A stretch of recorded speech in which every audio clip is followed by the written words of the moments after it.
Hello மக்களே, welcome to ஆனந்திஸ் creation.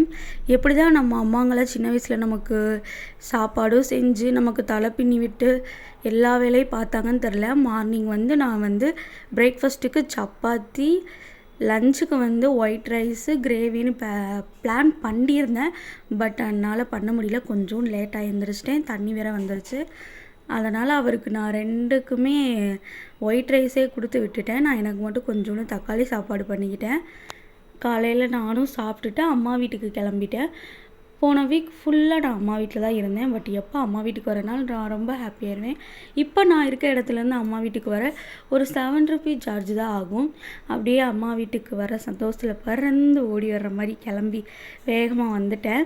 அதுக்கப்புறம் அம்மா பருப்பு குழம்பு அப்பளம்லாம் வச்சுருந்தாங்க. அதை மத்தியானம் சாப்பிட்டுட்டு அம்மா கூட பேசிகிட்டே உட்காந்துருந்தேன். நான் முக்கியமாக வீட்டுக்கு வர்றதே இந்த வியூ பார்க்க தான். எனக்கு இந்த வியூ ரொம்ப பிடிக்கும். மறக்காமல் நம்ம சேனலை சப்ஸ்கிரைப் பண்ணிக்கோங்க, உங்கள் ஃப்ரெண்ட்ஸுக்கும் ஷேர் பண்ணிக்கோங்க. நாளைக்கு பார்க்கலாம். பாய்.